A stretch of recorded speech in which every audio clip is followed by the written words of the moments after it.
जो राम नाम का जप नहीं करता। इस अर्जी का इतना बड़ा प्रमाण है कि जिसने जीवन में कभी भी 50 लाख रुपए देखने की अपेक्षा ना की हो, तुम्हारे जैसे कोई गरीब आया था उसके बालक का इतना स्वास्थ्य खराब था कि उसके जीवन में इतना ज्यादा कर्जा हो गया था कि हमको लगता है कि शायद वो अपना पूरा जीवन लगा दे, लेकिन वो कमा करके नहीं पटा सकता। आज से 2 माह पहले की बात है, बालाजी के चरणों में उसकी अर्जी लगी। तुम्हारे जैसे कोई करोड़पति से उसने पैसा लिया था और उसको बहुत परेशान किया जाता था कि मेरा पैसा तो नहीं, तुम्हारी जमीन ले लेंगे। उसके पास जमीन भी नहीं थी। जब भी आया करता था तो बालाजी के पास में बैठ करके बहुत रोया करता था और कहता था, यही बालाजी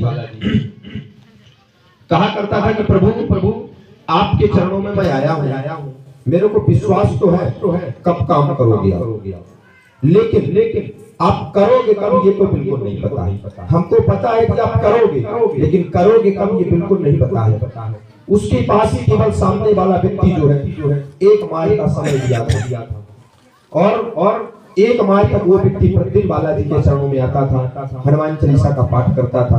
कहीं ज्यादा दूर का नहीं है, तुम्हारे सतना शहर का ही वो आदमी बालाजी के पास में आकर के बहुत रोया करता था। प्रभु से कहता था, प्रभु मेरी हंसी हो जाएगी चल जाएगी, लेकिन लोग अगर पर्चा बन गया है, प्रभु अगर आपकी हंसी होगी तो क्या करूंगा मैं, मेरे से देखा नहीं जाएगा। और हमारे ही जैसा कोई भक्त था, हनुमान जी का ही भक्त था। भगवान की माया इतनी बड़ी हुई, पैसा देने वाला भी एक सज्जन सपना का ही था और उसके घर में विपत्तियां थी जिसने पैसा दिया था। बालाजी के चरणों में वो भी आया। वो गरीब कहता कि गुरुजी यही व्यक्ति है, यही हमको बार बार कहते हैं पैसा दो। और वो व्यक्ति आया, बोला गुरुजी मेरे घर में जो है बहुत ज्यादा समस्याएं हैं, मेरे घर में 2 अकाल मृत्यु हो गई। गुरुजी आप बताइए क्या है इसका समाधान। गुरुजी मैं बहुत परेशान हूँ, मेरे पास धन बहुत है, लेकिन मैं उस धन का करूंगा क्या। हमने कहा बेटा परमार्थ का तुम भला करना चालू कर दो, तुमको वचन दे करके कहते हैं कि सन्यासी बाबा के चरणों से आगे कोई घटनाएं नहीं होगी। उसने कहा कैसे परमार्थ का भला करें। हमने कहा किसी को तुम कुछ दो या ना दो, लेकिन किसी की तुम सेवा करना और किसी के विपत्ति आने पर तुम खड़े जरूर रहना।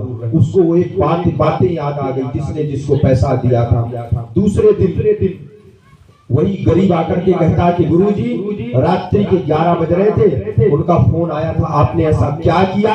जो वो व्यक्ति मेरे को फोन लगा के कहता कि मेरे को पैसा नहीं चाहिए, जहां भी जरूरत पड़े तो तुम्हें बताना।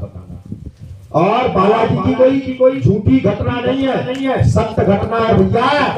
और वही गरीब आकर के पता है क्या कहता मेरे से, हमसे स्वयं, गुरुजी आप ऊपर निर्माण बन रहा है ना, 2 टाली ईटा का पैसा मैं दे दूंगा। ये होती है बालाजी की कृपा, सिद्धेश्वर हनुमान जी की कृपा का तुम क्या क्या प्रमाण लोगे भैया। इनकी क्या साधारण महिमा है, इनकी महिमा हम तुमसे इसलिए नहीं बताते कि तुम चमत्कार मानोगे। जब तुम्हारे जीवन में बीत जाएगी तो उसको तुम क्या मानोगे, सनातन और हिंदू वैदिक परंपरा के अनुसार जो कृपा होना चाहिए तुम उसको मानोगे। इसीलिए हम किसी चीज का प्रमाण नहीं देते हैं, केवल इसलिए प्रमाण नहीं देते हैं कि तुम चमत्कार मत मानो। अगर तुमको जीना ही है तो परमार्थ पर जियो। जो परमार्थ का भला करता है उसका भगवान स्वयं भला करता है।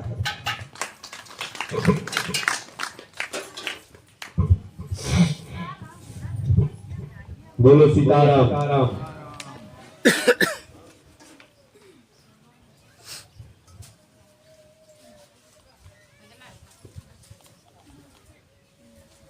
बोलिए हनुमान जी महाराज की।